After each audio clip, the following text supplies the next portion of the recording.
Au début de la messe, le frère Thibault a parlé la joie hier soir, que les jeunes ont manifesté et ils sont venus jusqu'à Rennes, jusqu'à nous, pour annoncer leur joie de la rencontre du Christ. Et nous aussi. Ici, en vivant à Rennes et en France, j'admire beaucoup tant d'hommes et de femmes, de familles qui se déplacent de ville en ville, même à l'étranger, pour le travail, pour les études, ou bien pour des regroupements familiaux. On voit très bien personne n'aime un détachement. Parfois peut-être aussi un déracinement aussi. C'est quelque chose de très dérangeant, très perturbant, très douloureux, très difficile. Mais j'en suis sûr, vous trouverez la joie. Et ici, entre nous, sans doute, c'est le cas. Mais est-ce que vous pouvez poser la question, moi aussi même, pourquoi je suis là, ici, jusqu'à Rennes? Dans l'évangile aujourd'hui, on voit très bien Jésus, lui aussi, se déplace. Allons ailleurs, dans les autres villages voisins, afin que là aussi, je proclame l'évangile, car c'est pour cela que je suis sorti. Voilà. Jésus, il est sorti pour rendre la présence de Dieu, le Père, aux hommes.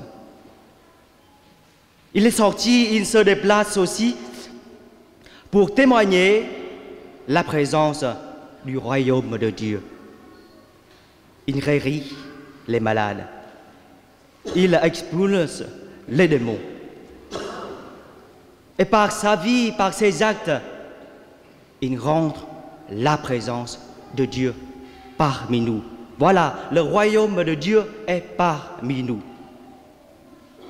La présence de Jésus, c'est une présence divine et puissante qui rend l'homme libre, qui redresse l'homme debout. Et c'est par cette présence, l'homme est capable de vivre heureux et joyeux. Et pourtant, cette présence est ignorée par beaucoup de nos contemporains, peut-être aussi reniée par beaucoup aussi.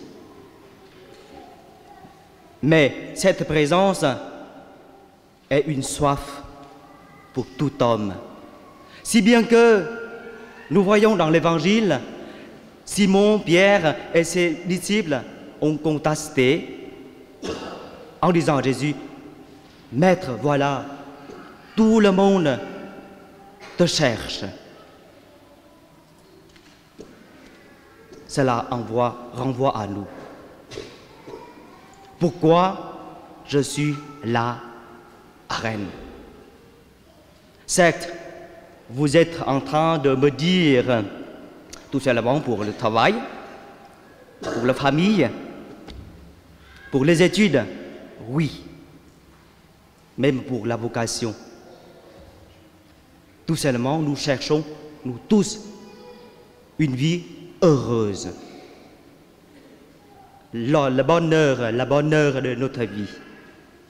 Mais est-ce que notre travail, nos études et notre famille est un moyen pour rendre gloire à Dieu, pour rendre la présence de Dieu parmi les hommes, parmi les autres, le lieu où nous sommes?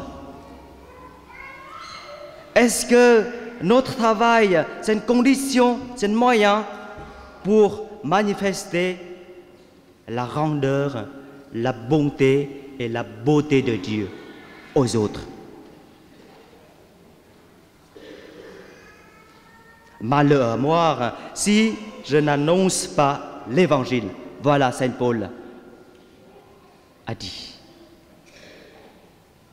Sans doute, le terme évangélisation nous fait peur, parce que pour beaucoup, c'est quelque chose de très lourd, très difficile. Nous entendons très souvent le mot proclamé par notre Église. Dans notre diocèse de Rennes, c'est le mot « notre Église est une Église sortie ». Ou bien le pape François nous donne le terme « nous sommes des disciples missionnaires ». Oui, ce sont des termes très justes, très profonds et très beaux.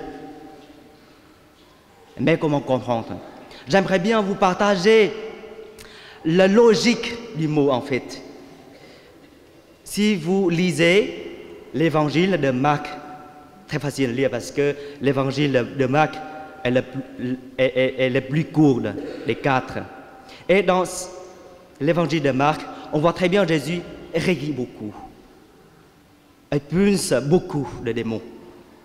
Et on voit très bien les gens après être guéris par Jésus. Qu'est-ce qu'ils deviennent? Ils sont heureux et ils repartent pour annoncer la joie de rencontrer de Jésus. Même si Jésus leur demande de ne dire à personne. Et pourtant, ils proclament leur joie. Ils proclament la joie de rencontrer de Jésus. C'est comme quelque chose qu'on voit très bien lorsqu'on reçoit, après avoir reçu des bonnes choses, on aime bien partager aux autres. Surtout la joie. C'est logique, quand on rencontre Jésus, on reçoit énormément de grâce. Et puis, tout de suite, naturellement, on retourne chez nous, on retourne au milieu de travail, on parle tout simplement le vécu avec Jésus. La question que j'aimerais bien vous poser, c'est que est-ce que chacun de nous avons vraiment rencontré Jésus? Peut-être par la prière très courte dans la vie quotidienne, peut-être par la rencontre au milieu de notre travail, ou bien par le sacrement. Est-ce que j'ai vraiment rencontré Jésus? Parce que si nous avons rencontré Jésus, il est capable de nous donner la nécessité pour vivre sa joie et de retourner, de réclamer, proclamer la joie de manière naturelle et authentique. Dès lors, quel que soit notre lieu de vie, notre travail, notre vocation, notre condition de vie dans notre société, nous devenons naturellement et authentiquement le sel et la lumière du monde. Et mais comment? Peut-être vous demandez des recettes pour évangéliser. Je ne vous donne pas parce que j'en ai pas. Mais tout simplement, quand vous rencontrez Jésus, c'est lui qui vous donne comment parler de lui, comment parler de votre joie de rencontre. Parce que pour parler de Jésus, pour annoncer la bonne nouvelle, ce n'est pas par notre force, mais par la force donnée par Jésus. Retournons encore à l'Évangile, on voit très bien Jésus, quand il a rencontré la belle-mère de Pierre, c'est lui qui a pris la main de la belle-mère de Jésus, c'est lui qui a fait lever et naturellement, elle a servi Jésus et ses disciples. Et voilà la logique de l'évangélisation. J'aimerais bien reformuler la parole de Saint Paul qui a dit « Malheur à moi si je n'annonce pas l'Évangile » en disant « Heureux à moi car j'annonce l'Évangile. » Amen.